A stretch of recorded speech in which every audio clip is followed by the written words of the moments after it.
Hello and welcome and happy anniversary to Doctor Who. And to celebrate this occasion, I'm going to be ranking all of the classic Doctors from my least favourite to my favourite. Just a heads up, expanded media will be taken into consideration for all of them, but not to a great extent. I'll mostly be sticking to their TV stuff, but books and Big Finish may apply some influence on my decision.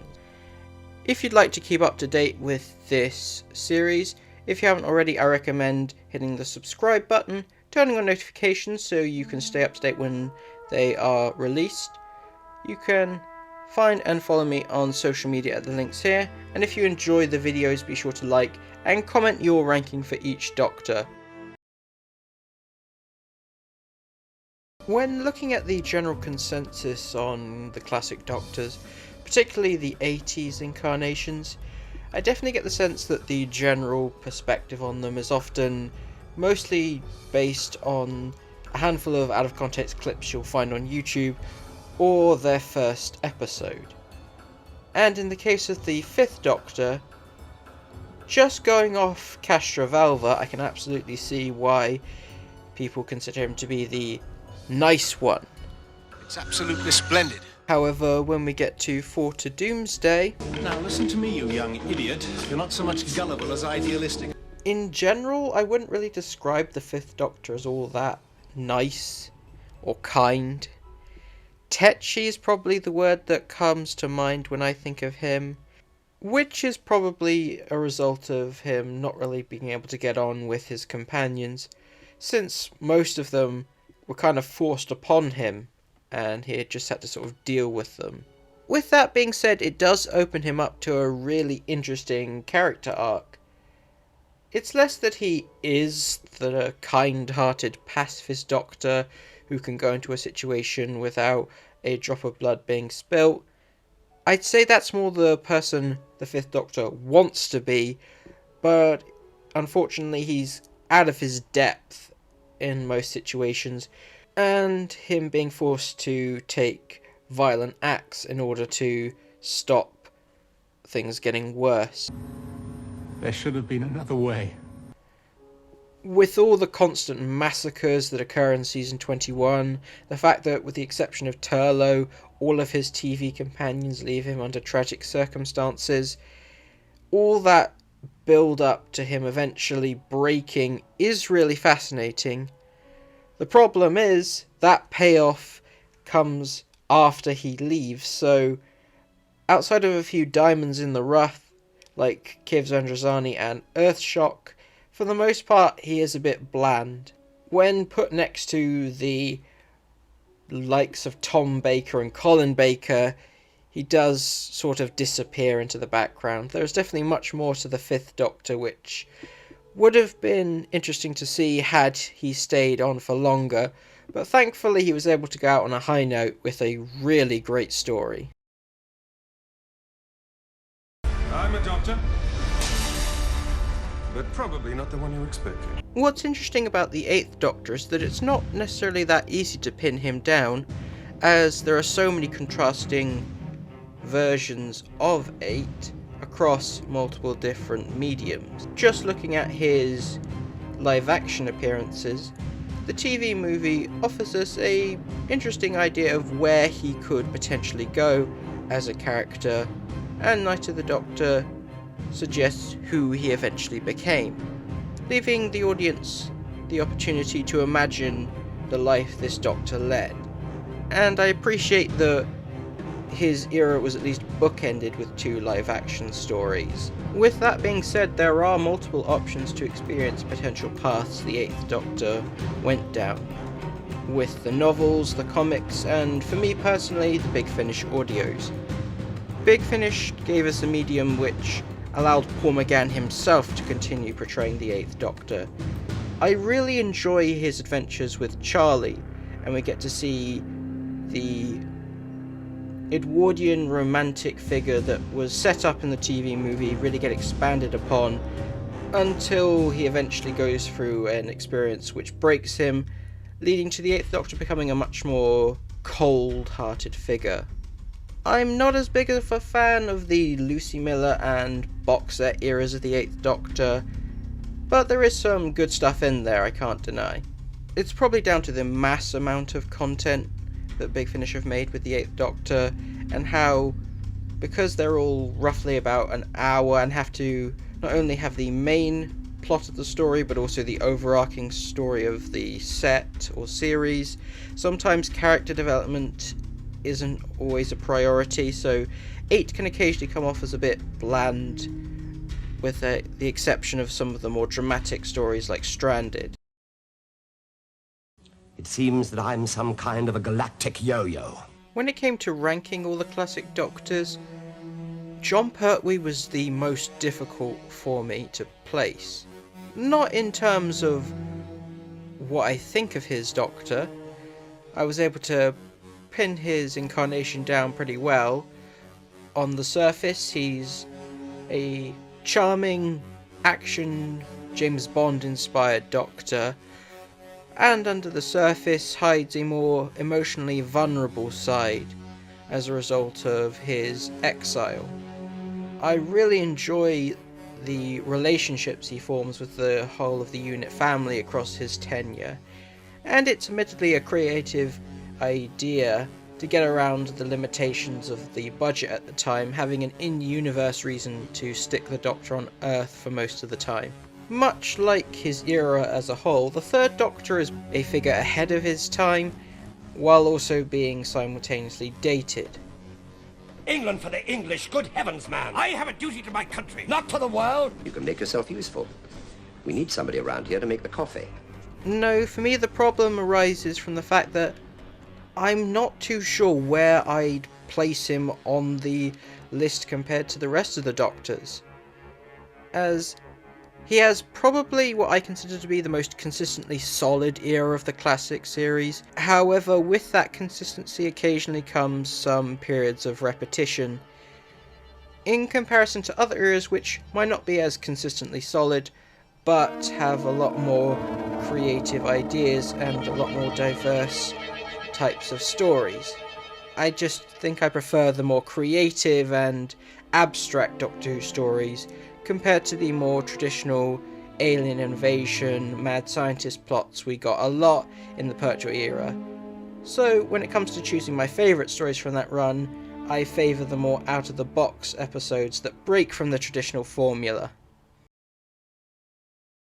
Just touch these two strands together, and the Daleks are finished.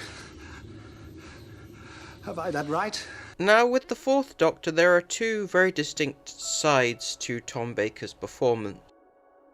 One which I'm incredibly fond of, the other one not so much.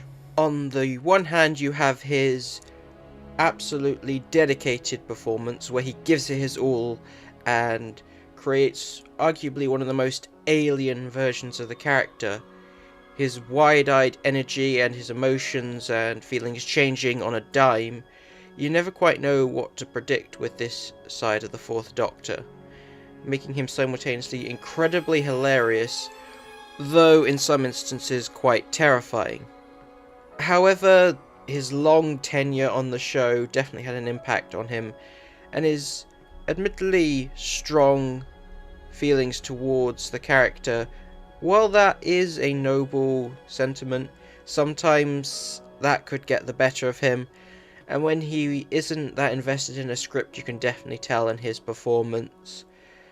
And considering how weak some of his stories were in his later seasons, his lack of enthusiasm really drags some episodes down in a few instances. With that being said, the reason I put Tom Baker above Jon Pertwee is, despite the fact that the Third Doctor's era is much more of a solid package overall, when the Tom Baker era is on point, it is undeniably one of the most creative eras of the entire show.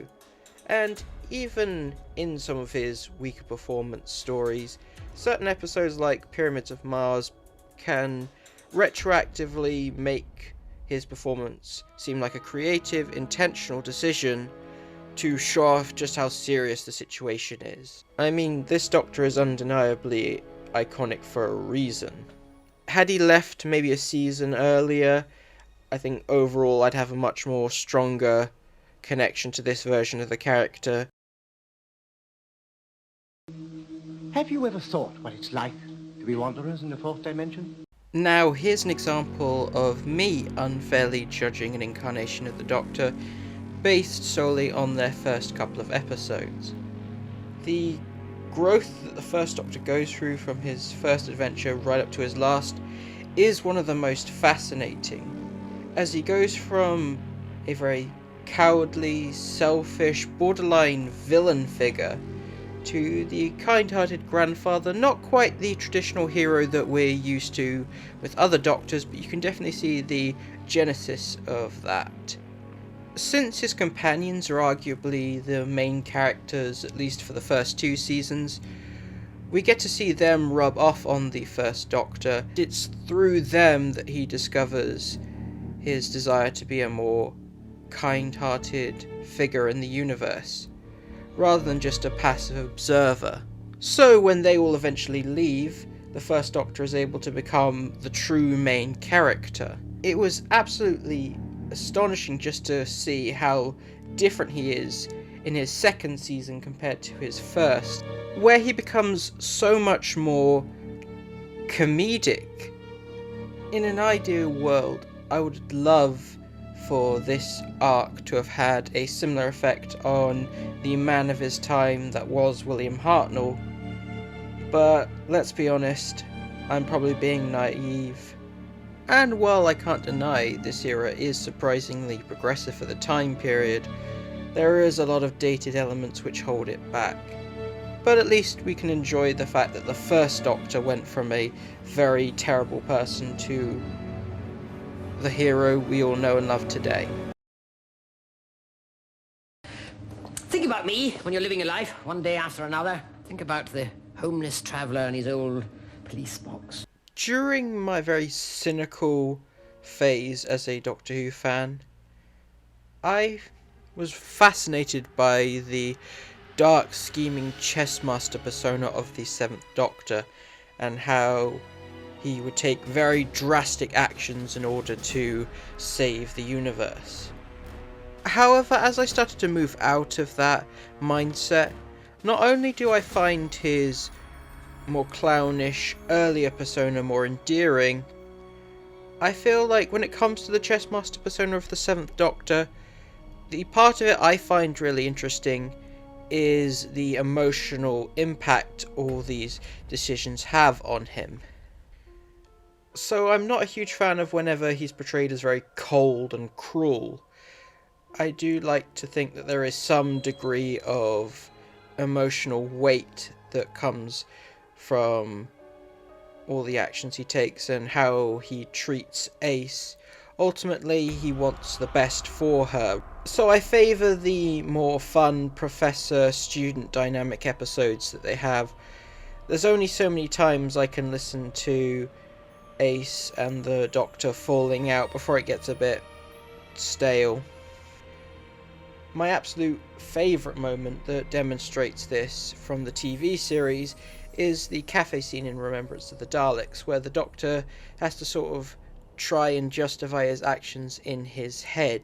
Every great decision creates ripples. Does the good that comes out of the actions he takes make it all worth it? And my all-time favourite 7th Doctor story, Master, is all about the 7th Doctor having to face the consequences of his actions. So there are elements of the darker side of the 7th Doctor that I do enjoy. It's just sometimes it can be taken a bit too far. It's the TARDIS. It's my home. At least it has been for a considerable number of years. Not too long ago, I decided to dedicate the whole of September to celebrating the 2nd Doctor, so it was inevitable that he would be pretty high up on my list of classic Doctors. Arguably more so than Hartnell, I think Patrick Troughton's performance had the most influence of any other Doctor on the future incarnations and how other actors would portray the Doctor. He showed how you can completely reinvent the character of the Doctor while still remaining true to the core principles that were laid out in the first version of the character. There are just so many details about the Second Doctor's era that I absolutely love, from his relationship with Jamie to the fact that so many of his iconic moments were ad-libs, showing just how much Troughton really embodied this role. It's kind of ironic that even though the Second Doctor is the founding incarnation that really set up the more manipulative side of the character, introducing the whole playing the full act to mess with his enemies, he's probably one of the kindest incarnations of the character. I suppose that's mostly down to the fact that that act he's putting on does have a degree of sincerity, as he is quite scared and out of his depth in these situations, so he's more relatable than some of the later incarnations who are in reality in much more control and are very trickster-like personas. I've mentioned before that he's probably one of the more underrated versions of the character due to his era being mostly missing. With that said, I think he's the Doctor with the most positive reception, as I've seen very few people actively dislike the Second Doctor, which I think is a very positive sentiment to get behind. Even though he's not loved by everyone, I don't think anybody hates him either, which is pretty good. With every other Doctor I can see someone disliking a certain aspect of them. Not so for the Second Doctor.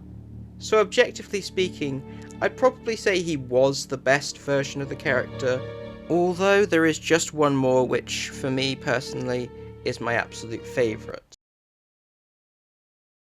A noble brow. And number one, my personal favourite Doctor overall, Colin Baker as the Sixth Doctor.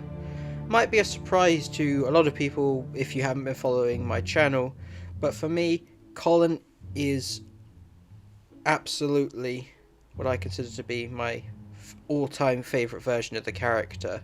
And this is where we get the payoff for all of the character build-up during Five's run, as all that repressed guilt and anger ends up manifesting in this new incarnation, and as a result we get to see an incredibly creative character arc, starting off with a Doctor who is intentionally unlikable, with a very cynical attitude which makes him more willing to do more drastic things in order to save the universe, while some of his worst actions in, say, the Twin Dilemma and Mind Warp aren't his fault because the actions were the result of his mind being messed with by external circumstances.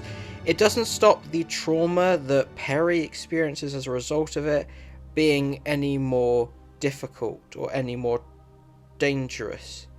And when we get to Trial of a Time Lord, it really deep dives into Six and how his current behaviour is sending him on a dark path, and if he doesn't deal with it, could have some major consequences. You killed Peri? I imagine if he had gotten a third season to complete that arc, he probably would have had a more positive reception than he does now. While I'm sad we never got more TV stuff from Six, all these great stories we get from Big Finish, I'd argue they're probably better than what we would have gotten had he been allowed to continue on the TV series. But as I said before, his TV stuff is much better than people give it credit for, and yeah, we didn't get the completion of his arc, but thanks to Big Finish, we now have that arc in its entirety, ironically turning him into probably one of the most likeable incarnations of the Doctor.